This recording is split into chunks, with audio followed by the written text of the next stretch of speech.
the Ravens. And a couple of key players aren't happy about that.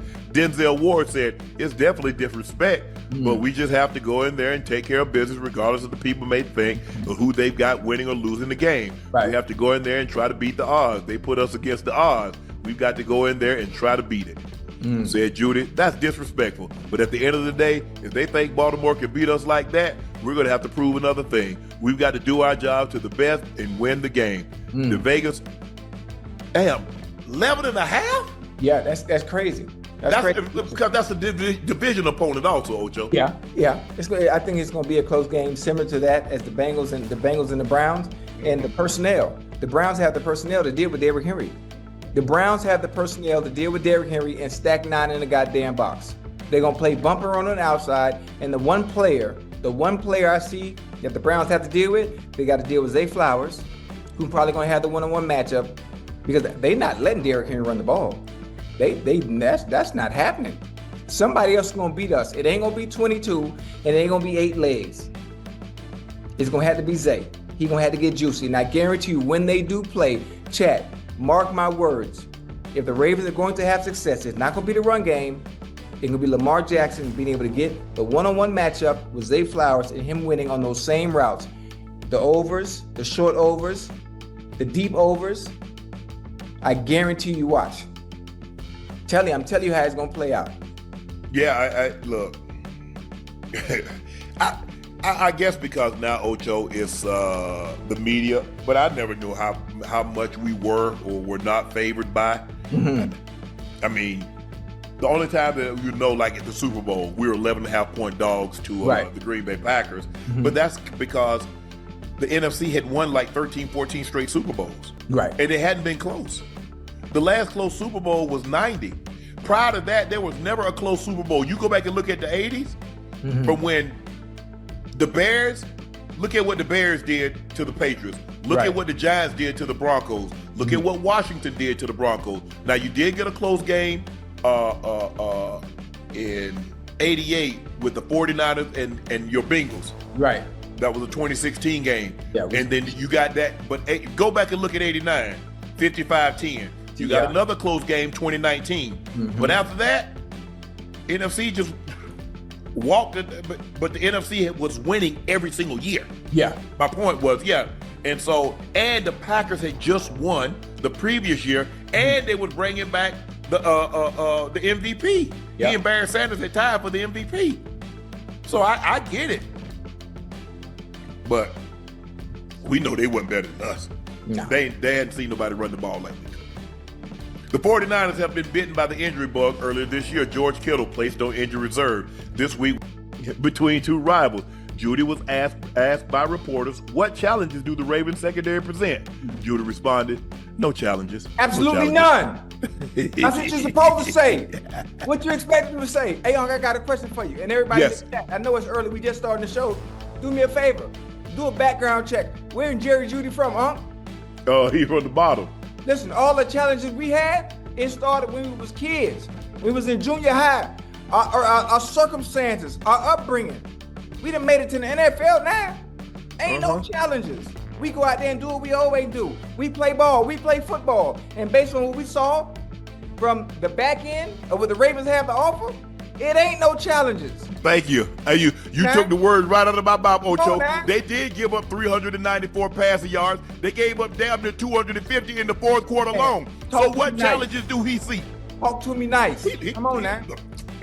Hey, this oxtail, this neck bone, this collard greens, mac and cheese, cornbread, sweet tea. That's what he's looking at that secondary. Hold on. Matter of fact, don't forget the dessert.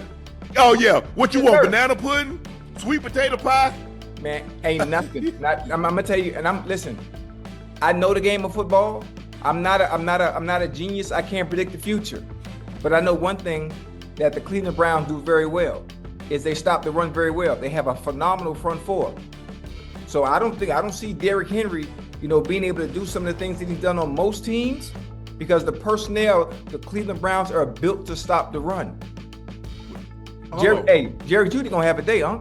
He should. The Ravens allowed 244 yards passing last season. That was second worst in the NFL. Come on now. Well, they're dead last right now this season. So they kind of picked up where they left off. Yes, sir. Now, I heard Kyle Hamilton say, we talked about this. I heard Marlon Humphrey said, our mentality is not where it needs to be. So Jerry Jeudy's looking like, what challenges? Did y'all see this Sunday night? Josh, first of all, the quarterback had all day to throw. Second of all, he gave up they averaged 244 a game. They gave up 250 in the fourth quarter alone. Nasty work. So I don't know why. Look, we think the Baltimore Ravens is only one game. Right. But their pass defense leaves a lot to be desired. This notion that you cannot throw the ball on them is just not true. No. Y'all might be talking about the Ravens offense. Now, if that was if you'd have asked Myles Garrett or you'd have asked Denzel Ward, what problems do that offense pose, they might have a different response. Right. Because you got to deal with Lamar Jackson, you got to deal with Derrick Henry, and you got Zay Flowers. Okay, that's a whole different issue.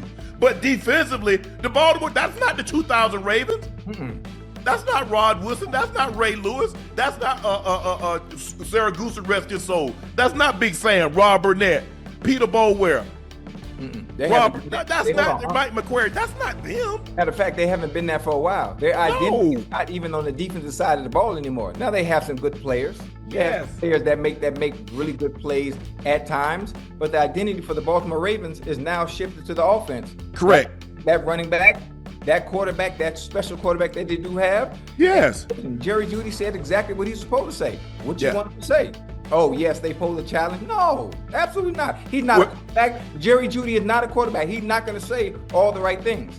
He's not going to be politically correct when you ask him a specific question about a position on his opponent the next upcoming Sunday. That's not what he does. Come on now. I would like to say, but y'all want me to lie and send my soul to hell? For something as trivial as that, I will go to hell because I lied and said, oh yeah, they pose a problem. They can get after your quarterback. Man, Josh Allen, he done called his wife on the phone and say, hey babe, I'm gonna be running a little late, so go ahead and give me some of that General Joe chicken, some of that Moo Moo Gao Pan, and that shrimp fried rice. Get that for me. I'll be home. Babe, I thought you was at the game. Yeah, babe, I'm just back here chilling. They ain't even close to me yet. Yeah, come on now. Look, we think the Ravens, Ocho, when it's all said and done, they're going to be one of the teams in the AFC. Yeah. We believe they'll be one of the teams that makes the playoffs. Absolutely. But you ask him a question after he just watched the team come back with almost 4 minutes left, down by 15. They didn't come back down by 15 with under 4 minutes to go, running the football. Yeah. The team threw it. Yeah. So Hold on. How many points they scored in 4 minutes? They scored 6. They was down 15. So they scored 22 points in the second quarter, in the fourth quarter alone. Yeah. And hold on. They scored 28 in the second half. Hold on. Did they do that by running the ball or throwing the ball? They did it by throwing it. Okay. To make sure we get this right, how many yards did Josh Allen throw for in the fourth quarter? He threw for more than 200. Now they gave up 244 per game, which was second worst in the NFL. Yeah. That's what we know. That is not conjecture. That's not innuendo. That's not speculation. That is factual information. And then people will argue. Well, they were playing the Bills. They're not playing the Bills this week. They gave up an average of 244.1 last year. Every game they played wasn't the Bills. Exactly. There we go. Case closed. I wish I had a gavel real quick though. and if that was the case, Kyle Hamilton wouldn't have said, we talked about this all offseason. We talked about that coming into the season. What are you talking about? Being able to get off the field, being able to stop the pass. Right. That's what you talked about. Marlon Humphrey talked about the mentality. So I see people in the chat talk about some. I know you ain't talking about the Raven defense when the Bengals defense. Sorry. 251. We'll address that at an appropriate time. Right now, we deal with you. See, I don't go to a cancer convention and talk about what about diabetes. When I go to that diabetes convention, I'll talk about diabetes. Right now, we had the American Cancer Society. So I'm gonna deal with the cancers. I'm gonna deal with prostate and bladder and all those other types of cancer. Come on, chat. Y'all know how we do. We're fair with this, even though a lot of times you don't like what Ocho and I might have to say. We try to be as fair as possible. Y'all know the Ravens defense isn't very good. You know it. But again, I'm giving every team grace. I'm giving every team grace because it's week 1. As the season goes on, as the season progresses, teams gel a little bit. The chemistry in which they play, yes, the unity, the cohesiveness of defenses, it will get better, as well as offenses. So I'm basing everything, what you're saying, Jerry Jeudy in his comments saying that he had no challenge is based on what he saw last week. That's it. The proof is in the pudding also based on what the Ravens gave up defensively last year. That's correct. Fair. Correct. That is correct. That is correct. So with that being said, I don't think, look, I get it. Everybody say, you be politically correct. You don't give anybody any extra motivation. So let me get this straight. If I don't say anything, they're going to forfeit the game and give us the win? No. So whether I say a little or a lot, we still got a damn play. Yeah, most definitely. So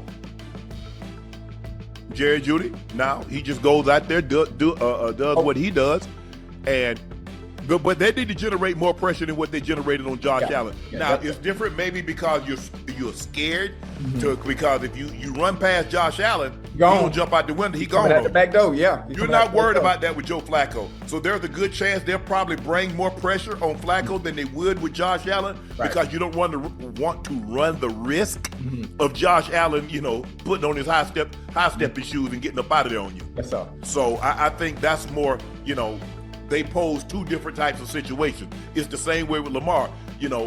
I want to put pressure on Lamar because I don't want him to have time, but I already know if I run past him, he gone. Yeah. And the last thing I want to have do is 5 guys running downfield with their back to Lamar Jackson, and he got the ball tucked, and he's already past the line of scrimmage. So it's going to be very, very interesting to see how this thing plays out. Look, there's no love lost. The Ravens are the old Cleveland Browns. Yeah. And now we got the new Cleveland Browns, and there's no love lost between these two organizations. From Moody. And the 49ers are back to within 7. It's 28-21.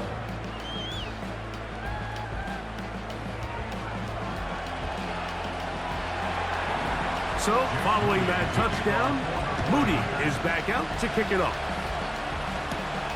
Hardman now to return it. Now an opening past the 30. Good return here. Brings it up to the 33-yard line. It's easy to make your quarterback look good when you can just get open as easily as he has in this game so far. I mean, he had the big first half, remember.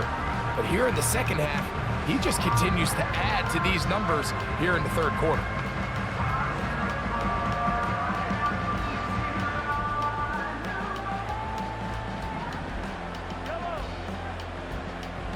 They put Kelsey in motion. Here's Patrick. He'll throw it on first down. Open man downfield. It's Rice. And he's down inside the 40-yard line.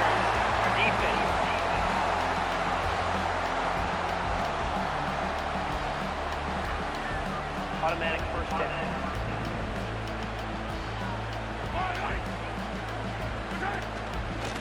Here's Edwards-Helaire. And he'll get about 5.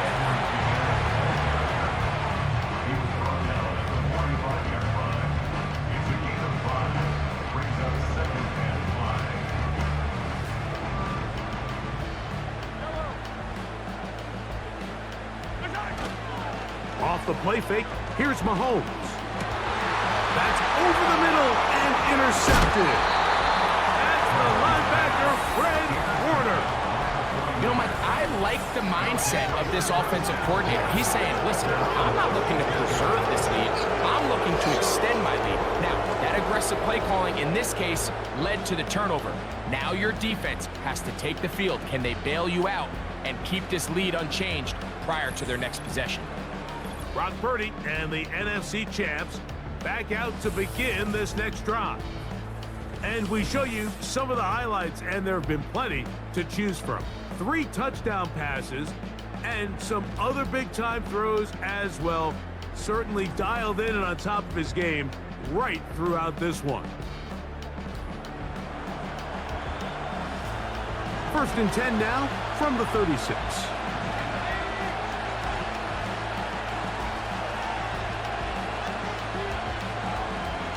They'll motion the tight end, Thomas. Purdy on first down. He gets this one to Samuel. It's complete. This is one of those throws where you're hoping you do most of the damage after the catch, but give credit to the defense. Once that ball was caught, they were on him quickly, and there was nowhere for him to go after the catch.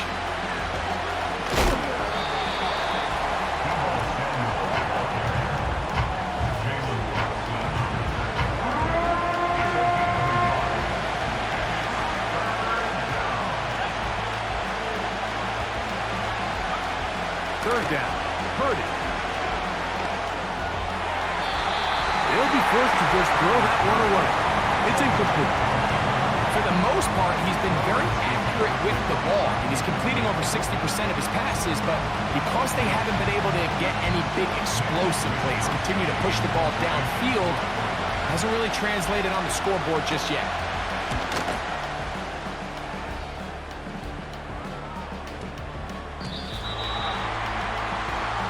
Chiefs offense ready to see what they can do. They'll do so with 1st and 10.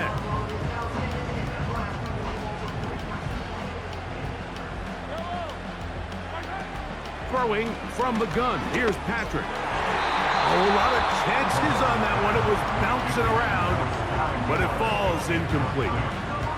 Sky Moore, the intended receiver, and it'll lead to a 2nd down.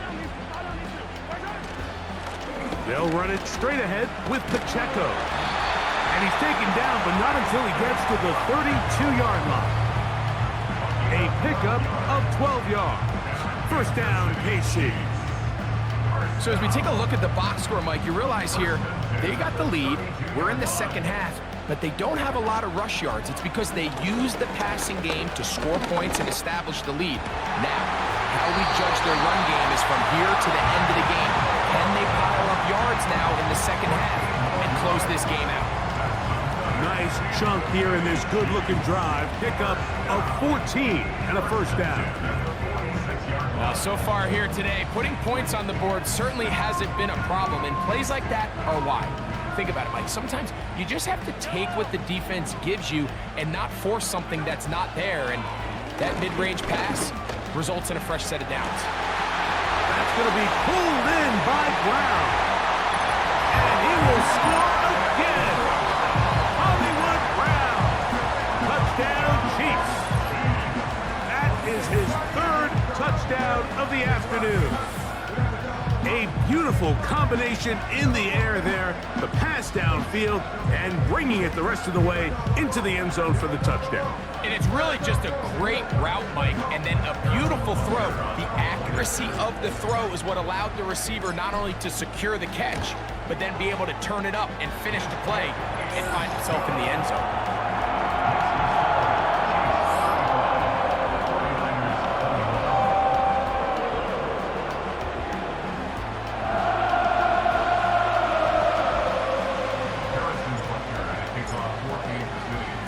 So now it's Butker following the touchdown to send this one away. Samuel, going to see what he can do.